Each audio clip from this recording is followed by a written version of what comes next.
제가 이 이야기를 하는 이유는 지금 울스턴크라프트 스테이션에 대해서 이야기를 하려고 하는 것입니다. 그리고 이 여자는 지금 결혼하지 않은 상태에서 아이를 낳았어요. 당시에는 뭐 그랬다면 별로 칭찬받지 않았겠죠. 그래서 주변 사람들에게는 그 길버트와 결혼한 척 하고 살아요. 그래야 이 아이가 정상적인 부부 관계에서 나온 아이라고 할 수 있으니까요. 그래서 자기를 어디에 누군가에게 소개할 때 나는 Mrs. Imley, 길버트의 last name입니다. 자기가 그거다. 길버트의 아내다. 이렇게 소개를 해요. 그 주변 사람들 모두에게 그렇게 말하는 겁니다. 주변 사람 모두에게 어떻게 보면 어쩔 수 없는 거짓말을 한 것이죠. 그 다음 이제 1795년에 영국으로 돌아옵니다. 왜 돌아오느냐? 길버트를 찾기 위해서. 길버트를 되찾으려고. 길버트를 만나게 돼요. 하지만 길버트는 난 너에게 관심 없다. 뭐 이렇게 되는 것이죠. 그랬더니 이제 메리 울스턴크라프트는 5월, 그러니까 4월에 왔는데 이제 그 남자가 거절했다는 것을 알게 되고 5월, 1795년 5월에 자살 시도를 합니다. 약을 이용해서 자살 시도를 했는데 어떻게 해서 살려요. 그 길버트가 살립니다. 그리고는 이제 다시 살아나서 메리 울스턴크라프트가 또 어떻게 하면 길버트를 나에게 돌아오게 할 수 있을까? 그래서 이번에는 무슨 그 비즈니스를 도우려고 이렇게 노력을 합니다. 그래서 당시에 스칸디네비아가 뭐 좀 가기 어렵고 추운 곳이었던 모양인데 그 험한 길을 자기가 가요. 그 메리 울스턴크래프트가 어떻게 해서 그 사람의 비즈니스를 잘 살리면 길버트가 나에게 돌아오지 않을까. 그런 마음에 아주 어렵고도 그 위험한 여행이라고 합니다. 그 딸을 데리고 갓 태어난 딸을 데리고 가는 거죠. 아주 뭐 굉장히 어려운 상황이라고 생각해요. 당시의 상황은 그 책으로 그 출판됐다고 합니다. 그 책의 제목은 이제 편지죠. 편지들을 모아다가 책으로 출판했다는데 그 책의 제목은 Letters Written During a Short Residence in Sweden, Norway and Denmark. 그러니까 길버트의 사업을 좀 잘 도와주면 어떻게 그 남자의 마음을 바꿀 수 있지 않을까 해서 이런 위험한 여행을 하게 되고 당시에 쓴 편지들이 출판돼서 우리가 지금 그걸 알게 되는 것이죠. 그리고 나서 그 여행 뒤에 영국으로 돌아오게 됩니다. 그리고는 이제 다시 길버트를 만났는데 길버트는 이 여자에게 더 이상 관심이 없죠. 그래서 메리 울스턴크라프트는 메모를 남깁니다. 뭐 메모에 행복한 이야기를 썼겠습니까? 여기 사실 메모가 있는데요. 너무 길어서 지금 건너뛰려고 해요. 그리고는 두 번째 자살 시도를 합니다. 두 번째 자살은 어떻게 하느냐? 템스강에 뛰어드는데 템스강에 뛰어들기 전에 비 오는 날 그 강 주변을 걸어요. 30분 동안 걸어서 옷이 다 물에 젖게 된 뒤 그 다음에 템스강에 뛰어들었답니다. 그랬는데 이제 지나가던 사람이 살려준 거예요. 그래서 이제 두 번째 자살 시도가 있은 뒤 이제 길버트는 있습니다. 그리고는 그 이후에는 이제 저술 활동을 열심히 해요. 이제 저술 활동을 열심히 하다가 어떤 남자를 만납니다. 중요한 남자죠. 그 사람 이름이 윌리엄 godwin이라는 사람이에요. 윌리엄 godwin이라는 사람도 이제 글 좀 쓰는 사람인데 이 사람이 이런 말을 합니다. 이 세상에 그 어떤 책이 그 책을 읽는 독자로 하여금 그 책을 지은이와 사랑에 빠지게 만들려면 그 어떤 책도 아까 그 책 있죠? 그 스웨덴, 노르웨이, 덴마크 그 편지들 그것보다 훌륭한 책은 없다. 이건 정말 훌륭한 책이다. 그래서 이제 자기가 이 책을 지은 지은이와 사랑에 빠지게 된다는 겁니다. 그러다가 이제 그 두 사람 사이에 아이가 생겨요. 메리 울스턴크라프트가 임신을 하게 되고 거기서 이제 두 사람 결정을 내죠. 결혼을 하자. 결혼을 하자라고 결정을 내림으로써 그 앞에 그 여자가 결혼을 한 적이 없다는 것이 밝혀지게 돼요. 그래서 그 두 사람이 결혼을 했다는 사실 자체가 지금까지 수많은 사람들에게 거짓말을 했다는 증거가 돼버리죠. 한 번도 아까 그 미국 남자 길버트와 결혼한 적이 없다는 걸 밝히게 돼요. 이것을 함으로써. 그래서 그 주변에 있던 많은 사람들이 고드윈 옆에 있는 사람 그리고 메리 월스턴크래프트 옆에 있는 많은 사람들이 이 사람들을 떠나게 된답니다. 그리고 고드윈은 또 나름대로 또 사람들로부터 비판을 받는데요. 그 사람이 지금까지 주장했던 중요한 내용이 Political Justice라는 책에다가 자기가 뭐라고 주장했냐? 이 결혼제도라는 것은 사라져야 된다 이렇게 주장해 왔다는 거예요. 그러니까 사실 이거를 보면 고드윈과 이 메리 월스턴크래프트가 참 좋은 조합이라는 건 알겠어요. 하지만 둘 다 결혼이라는 것은 뭐 영 아니다 이렇게 행동으로 보여주려고 했던 사람들인데 그리고 글에는 뭐 무수히 썼죠. 그런데 이 상황이 되자 아이가 태어나게 되자 그 아이가 부부 사이에 태어나게 하기 위해서 자기들이 결혼을 하게 될 수밖에 없는 상황이 되었죠. 그래서 1797년에 결혼을 합니다. 그리고 이제 아이가 태어나죠. 그 아이가 되게 유명한 사람이에요. 아까 제가 세 사람을 알아야 된다고 했죠. 그 알아야 하는 두 번째 사람이 이 두 번째 아이입니다. 딸이에요. 1797년에 태어난 딸. 첫 번째 딸은 팬이었죠. 두 번째 딸은 메리입니다. 이 여자는 결혼하기 전에는 그러니까 딸 이야기를 하는 거예요, 이제. 결혼하기 전에는 딸 이름도 메리 월스턴크래프트예요. 나중에 결혼한 뒤에는 완전히 새로운 이름으로 잘 알려져 있죠. 그걸로 굉장히 유명한 이름이 됩니다. 메리 쉘리라는 이름으로 알려지게 되죠. 딸 이야기로 완전히 넘어가기 전에 그 엄마 메리 월스턴크래프트에 대해서 조금 더 얘기할게요. 이 아이를 낳다가 즉 1797년 8월 달에 둘째 딸을 낳다가 감염이 심하게 됩니다. 그래서 폐혈증이라는 것으로 9월 10일에 죽게 돼요. 그러니까 아이는 8월 30일에 태어나고 열흘쯤 산모가 고생을 하다가 산모가 9월 10일에 사망을 합니다. 폐혈증, 제가 잘 모르는 병인데요. 여기 찾아보니까 인체에 침입한 세균에 의해 혈액이 감염됨으로써 나타나게 되는 전신성 염증 반응 증후군을 의미한다. 그래서 그 세균이 그 자신의 숙주인 사람보다 더 세져서 그 숙주 자체가 죽어버리는 그런 병이 폐혈증이다. 이렇게 적혀 있어요.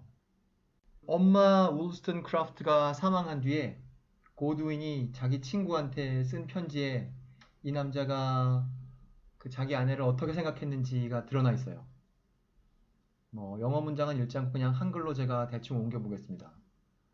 그 여자 같은 사람은 이 세상에 없어. 경험으로 볼 때 우리는 서로를 행복하게 하기 위해서 만들어진 사람들이야. 내 인생에 앞으로 행복이라는 것을 다시는 알 수 없을 것 같아. 이런 편지를 씁니다. 그리고 이제 아까 처음에 말씀드린 대로 묻히게 됩니다. 그러니까 몇 살에 죽은 겁니까? 59년에 태어나서 97년에 죽었으니까 37이나 38 그때쯤 되겠죠. 여기서 이제 그 엄마 메리 월스턴크래프트에 대한 스토리는 끝이에요. 이제부터는 딸 메리 월스턴크래프트에 대한 얘기로 넘어갈 텐데 딸은 좀 간단하게 하겠습니다. 이 얘기가 너무 길어지고 있기 때문에. 딸 메리 월스턴크래프트 나중에는 메리 월스턴크래프트 셸리 혹은 메리 셸리로 알려지게 되죠. 메리 셸리는 뭐 이유가 많지만 두 가지 이유로 유명한 사람입니다. 첫째, 아마 우리 모두가 알고 있을 거라고 생각해요. 프랑켄슈타인을 지은 저자입니다. 소설 프랑켄슈타인의 저자. 프랑켄슈타인이 지어지고 나서 그 이후에 그런 비슷한 것들이 되게 많이 나옵니다. 그것 모두의 시조세라고 할 수 있죠. 그러니까 그런 낭만주의적인 전통에서 이런 그 되게 유명한 작품을 쓰게 된 여자임에도 불구하고 당시 상황이 여자들로 하여금 이런 걸 잘하게 하지 않았을 테니까. 그게 첫 번째 이유예요. 프랑켄슈타인을 지은 사람. 그리고 그 작품 속에 아주 풍부한 상상력을 잘 보여준 작가. 이거로 이제 첫 번째로 유명해지죠. 다음은 뭐로 유명해지냐? 이 메리 셸리가 그 셸리라는 성이 이제 남편한테서 오지 않았겠습니까? 그 사람이 바로 퍼시 비쉬 셸리예요. 이 사람은 또 뭐 굉장히 유명한 시인이죠. 영국 문학사에서 꼭 배우게 되는 시인. 그래서 셸리의 아내로서 더 알려집니다. 근데 쉘리가 누구랑 친하게 놉니까? 쉘리가 로드 바이런과 또 친한 친구죠. 그래서 이 여자의 삶에는, 즉 메리 쉘리의 삶에는 바이런도 뭐 가까이 있어요. 남편이 쉘리니까.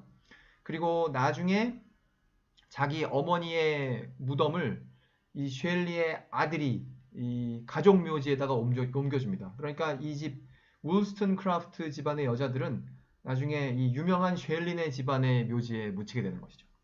그래서 첫 번째는 자기의 작품 프랑켄슈타인으로, 두 번째는 시인 쉘리의 아내로서 무지무지하게 유명한 사람들 옆에서 삶을 살게 되는 것이죠. 그런데 이 쉘리 같은 사람과 마음이 맞으려면 어떤 삶을 살아야 하는가? 그것에 대해서 잠깐만 말씀드리겠습니다. 그러니까 아내가 죽고 나서 남아있는 윌리엄 고드윈은 이제 딸을 키우죠. 근데 이 윌리엄 고드윈 자체가 어떤 이 자유로운 삶을 추구하는 그런 철학을 가진 사람이기 때문에 자기 딸을 그런 식의 교육을 시키는 거예요. 아주 풍부한 교육을 시키지만 하지만 공식적인 교육은 아닌, 여기 보면 rich but informal, 그런 교육을 시킨다는 거예요. 그래서 그런 사람으로 자라나요. 이 딸 메리 울스턴크래프트가. 그래서 1814년에, 그러니까 10대 후반이죠. 이 남자를 만납니다. 퍼시 쉘리를. 그런데 그 남자는 어떤 상태였겠습니까? 당연히 결혼한 상태였겠죠. 그래서 뭐 나중에 이제 첫 번째 아내와 헤어지고 이제 두 번째 아내가 이 딸 울스턴크래프트가 되고 뭐 이런 스토리입니다. 그래서 이제 우리는 두 명의 유명한 사람을 알게 되었어요. 둘 다 이름은 같죠. 메리 울스턴크래프트와 딸도 메리 울스턴크래프트로 시작하지만 나중에 메리 쉘리가 되는 이 사람. 자, 여러분이 시드니 기차역에 이름을 붙인다면 이 두 명 중 어느 울스턴크래프트의 이름으로 기차역에다가 이름을 붙이겠습니까? 저는 제가 처음 그 기차역을 봤을 때 아마 그 엄마 메리 울스턴크래프트일 거야 라고 생각했어요. 호주는 이 양성평등이 아주 센 나라니까, 그리고 여성 권리에 대한 인식이 아주 강력한 나라니까 그걸 기차역에다가 저 이름을 확 씀으로써 기차를 타고 갈 때 사람들이 아침마다 혹은 저녁마다 아침 저녁으로 여성의 권리, 양성평등 이런 걸 생각하게 해라, 뭐 그런 메시지일 것이다 라고 제가 혼자 상상을 했던 것이죠. 그리고 가끔 그걸 제가 의심할 때에는 엄마 메리 울스턴크래프트는 좀 너무 어려우니까 얘들이 좀 유명한 책인 프랑켄슈타인을 읽고 딸 울스턴크래프트로 그 기차역 이름을 짓지 않았을까? 그런 생각을 했어요. 그 두 개 중에 과연 무엇일까? 대충 그 정도의 생각을 하면서 제가 10년 이상을 시드니에 살았습니다. 그러다가 이제 제가 한국 뉴스를 좀 보게 되었죠. 그랬더니 지난 한 2, 3년 동안 한국에서 양성평등 뭐 이런 거에 대한 이야기가 많이 있었으니까 그것에 대한 방송도 많이 있고 팟캐스트는 뭐 당연히 많이 있고, 그러다가 어느 날 뭘 하나 듣게 되었어요. 그걸 진행하는 사람들이 초대 손님으로 그런 페미니즘을 전공하신 분을 모셔다 놓고 뭐 이런저런 얘기를 들었습니다. 제가 그 얘기는 뭐 귓등으로 들으면서 생각이 난 거예요. 이 기회에 울스턴크래프트 역에 대해서 확실히 알아보자. 그래서 제가 그 팟캐스트를 일종의 배경음악으로 하고 이제 조사를 하기 시작했습니다. 조사를 하고 조사를 시작한 지 한 3분이 지나서 알게 됐어요. 역 이름은 엄마 울스턴크래프트도 아니고 딸 메리 울스턴크래프트도 아닌 완전히 다른 사람이에요. 그 사람은 누구냐? 에드워드 울스턴크래프트라는 사람인데요. 에드워드 울스턴크래프트는 1819년에 이제 호주에 오게 됩니다. 그래서 그 사람은 매우 성공적인 사업가의 삶을 살게 되다가 나중에 공직도 얻게 되죠. 근데 뭐 1820년대의 호주라는 게 뭐 아직 초창기였기 때문에 그 사회는 굉장히 조그맸다고 봐요. 근데 그 사람이 Bank of New South Wales, 그것과 Bank of Australia의 디렉터를 맡습니다. 그러니까 뭐 은행장이죠. 국가, 뭐 당신은 그걸 국가라고 부를 수는 없겠으나 하여튼 굳이 따지자면 한국은행장쯤 되는 거예요. 그리고 그 사람이 한국으로 치면 전경련쯤에 해당하는 Chamber of Commerce 그거에 체어맨을 합니다. 그러니까 뭐 우리가 아는 걸로 하자면 앨런 그린스팬 더하기 정주영쯤 되는 그런 자리를 차지하게 되죠. 그 사람이 처음에 왔을 때 이 호주에서 땅을 줘요. 이 사람한테. 뭐 오면 그냥 주는 땅. 대충 한 8제곱킬로미터? 3km 곱하기 3km 하면 9km가 되죠. 그거보다 약간 작은 8제곱킬로미터의 땅을 우선 주고 오자마자 그리고 나서 한 3년 뒤에 이 사람이 땅을 좀 더 달라고 했더니 이 정부에서 그러면 40제곱킬로미터를 받아라 하고 40제곱킬로미터를 주었어요. 40제곱킬로미터면 얼만큼 됩니까? 6km 곱하기 7km 그러면 6, 7, 40이가 되죠. 그만한 커다란 땅. 아마 한국에 있는 대학 캠퍼스들도 뭐 이렇게 크지 않을 거라고 생각합니다. 그거보다 작을 거라고 짐작해요. 뭐 굉장히 큰 데가 있으면 40제곱킬로미터가 되겠죠. 하여튼 이런 땅을 막 받아요. 근데 그 두 번째로 받은 땅, 그 두 번째로 받은 땅의 동네 이름을 이 사람 이름을 따서 이제 울스턴 크라프트라고 짓게 되겠죠. 그리고 거기에 기차역 이름을 이 에드워드 울스턴 크라프트의 이름을 따서 울스턴 크라프트 역이라고 짓는 거예요.